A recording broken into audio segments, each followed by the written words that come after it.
안녕하세요. 디스이즈쌤입니다. 오늘은 위치에 대해서 배워보려고 합니다. 벌써 싫어하는 친구들의 목소리가 여기까지 들리는 것 같은데요. 아무리 싫어도 안 할 수는 없습니다. 기초에 해당하기 때문입니다.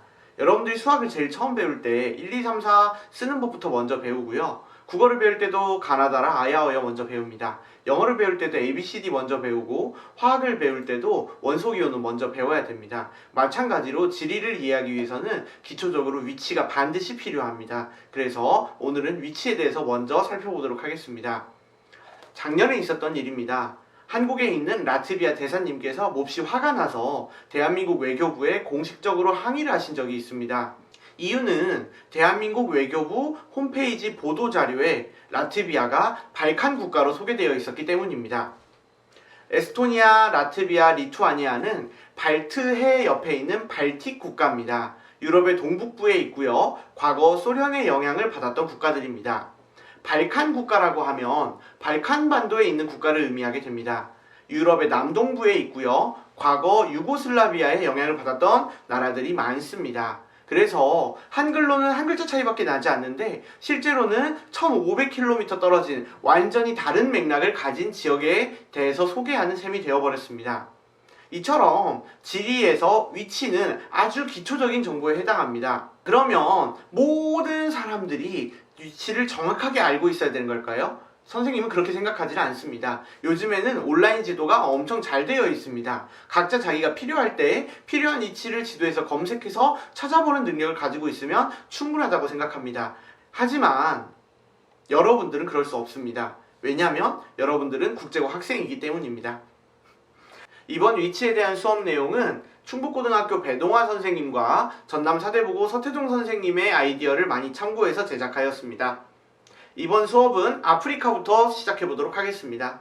자, 아프리카는 뭐처럼 생겼냐? 아프리카는 마치 사람의 옆 얼굴처럼 생겼어요. 그래서 사람의 두개골을 떠올리면서 이해하면 쉬울 것 같습니다. 자, 먼저 사람의 코에 해당하는 툭 튀어나온 이 부분이 있어요. 여기를 아프리카의 뿔이라고 부릅니다. 자, 그럼 아프리카의 뿔이 있으면 반대편도 있겠죠. 사람의 뒤통수에 해당하는 쏙 들어간 이 부분이 있습니다. 이 부분은 기니만이라고 합니다. 기니만은 적도와 본초 좌우선이 만나는 위치에 해당하기 때문에 다른 위치를 외울 때에도 참고하기 참 좋은 데라고 알고 있으면 될 것 같습니다. 자, 이런 기니만 옆에는 다 초록색으로 덮여 있어요. 열대우림이 나타납니다. 이 열대우림 지역을 흘러서 들어간 하천이 콩고강입니다.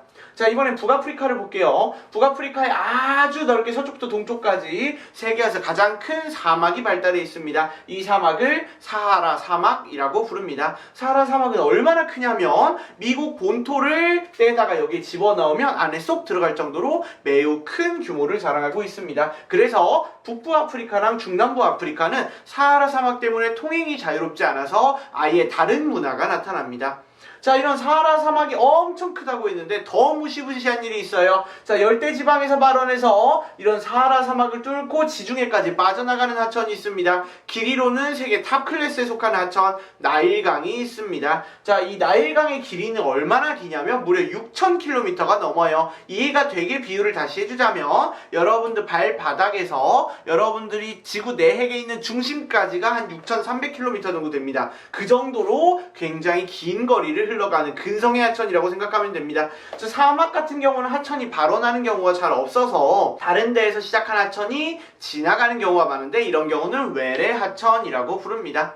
자, 그 나일강을 거슬러 올라가 보면 나일강 상류에는 아주 큰 호수가 하나 있습니다. 이 호수를 빅토리아 호수라고 하고요. 이 주변에는 말라위 호라든가 탕가니카 호 등이 있습니다. 그래서 동아프리카 일대는 호수가 다양하게 발달해 있는데 얘는 뭐랑 관련이 있는 경우가 많냐? 사실 동아프리카는 땅이 갈라지고 있어요. 동아프리카 대열곡 혹은 동아프리카 지구대라고 부릅니다. 나중에 수업하면서 더 자세히 나올 예정입니다. 자, 이번에는 산맥을 알아보도록 할게요. 자, 아프리카의 산맥은 대칭을 생각하면 될 것 같습니다. 자, 그래서 북서부에는 아틀라스 산맥이라고 있어요. 아틀라스는 그리스 신화에서 세상을 떠받치고 사는 신입니다. 서쪽 끝에 있다고 해서 아틀라스 산맥이라는 이름이 붙었습니다. 자, 남동쪽에는 드라켄즈버그라는 산맥이 있습니다. 자, 사막도 대칭이에요. 적도 북쪽에 북아프리카는 사하라 사막이 넓게 발달한다면 적도 남쪽에는 칼라하리 사막이 발달해 있습니다. 그리고 칼라하리 사막 주변에 보면 해안가를 따라서 좁고 길게 벵겔라 해류로 인해 만들어진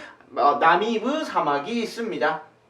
자, 이번에는 국가 이름도 한번 살펴보도록 할게요. 국가 이름은 드립이 조금 많아요. 여러분들의 흥미를 위해서 만든 거니까 진짜라고 믿으면 조금 곤란하겠습니다. 자, 가장 먼저 동북 쪽을 볼게요. 동북 쪽에는 네모난 모양의 나라가 있습니다. 이집트입니다. 이집트 하면 뭐가 떠올라요? 피라미드 떠오르죠? 피라미드가 무슨 형태예요? 사각 뿔 형태입니다. 그러니까 사각뿔, 사각형은 이집트라고 생각하면 될 것 같습니다. 자, 이집트는 별명이 있어요. 헤로도토스라는 역사학자가 그랬습니다. 이집트는 나일강의 선물이다. 사하라 사막이 워낙 크다 보니까 나일강 하천 주변에서만 사람들이 살기 좋았고, 이집트 문명은 사실 나일강을 빼놓고 얘기할 수가 없습니다. 자, 나일강 상류를 거슬러 올라가 보면 나라가 두 개가 있습니다. 수단이 있고요, 남수단이 있습니다. 이 둘은 원래 한 나라였는데 남수단이 독립하려고 했고요, 수단은 수단과 방법을 가리지 않고 그걸 막았습니다. 이렇게 이해하면 되겠죠? 자, 이번에는 여기 기니만 일대로 와볼게요. 기니만 일대 시작하는 여기 보면 톡 튀어나온 여기 있어요. 팔마스곳이라고 하는데 여기에 서쪽에 나라가 두 개가 있습니다. 자, 여기는 다이아몬드가 많이 나오는 나라예요. 그래서 다이아몬드를 둘러싸고 내전이 벌어졌던 나라입니다. 내전 좋아요? 싫어요? 싫어요. 시라시라. 시에라리온 라이베리아입니다. 자, 어디서 갑자기 달콤한 냄새 안 나요? 달콤한 냄새는 누가 맡죠? 코가 맡습니다. 코가 코트디부아르 가나가 있습니다. 자, 여기는 왜 달콤한 냄새가 나나요? 세종대왕님도 말씀하셨습니다. 뭐라고 말씀하셨어요? 가나 달아. 가나는 달아요. 뭐가 달아요? 달콤한 초콜릿의 원료인 카카오가 많이 재배되는 지역입니다. 자, 그 다음 지리 선생님들이 엄청 좋아하는 나라가 있습니다. 나라 이름에도 무려 지리가 들어가는 나라입니다. 뭐예요? 나이지리아입니다. 자, 이번엔 동아프리카로 가보도록 하겠습니다. 자, 아프리카 뿔 부분에 시옷자 모양의 나라가 있어요. 시옷자 모양의 나라니까 소말리아입니다. 자, 소말리아 안쪽에는 아비시니아 고원이 있어요. 아비시니아 고원은 여러분들 안 들어봤을 텐데 세계인들이 좋아하는 음료가 여기서 시작됐습니다. 커피의 원산지가 바로 이곳입니다. 자, 그래서 여기 있는 나라는 커피랑 관련이 있어요. 어떻게 관련이 있어요? 나라 이름도 얘가 짱이래요. 에티오피아가 있습니다. 자, 그러면 커피를 먹으려면 어떻게 해야 돼요? 콩을 캐야겠죠? 에티오피아 밑에는 케냐가 있습니다. 그럼 콩을 캐고 나면 어떻게 해야 돼요? 볶아야 됩니다. 볶다가 잘못하면 어떻게 돼요? 탑니다. 그래서 탄자니아가 있습니다. 자, 그럼 탄자니아 옆에는 뭐가 있어요? 콩을 캘 때도 어떻게 해야 돼? 민주적으로 캐야 됩니다. 콩고 민주공화국이 있습니다. 자, 남쪽 끝으로 내려오면 이름이 여기 참 쉽습니다. 아프리카에서 가장 잘 사는 선진국 남아프리카 공화국이 있고요. 자, 아프리카 대륙이랑 별개로 똑 떨어져 있는 섬이 하나가 있습니다. 마다가스카르라고 있습니다. 자, 이렇게 아프리카의 국가에 대해서 간단하게 살펴보았습니다.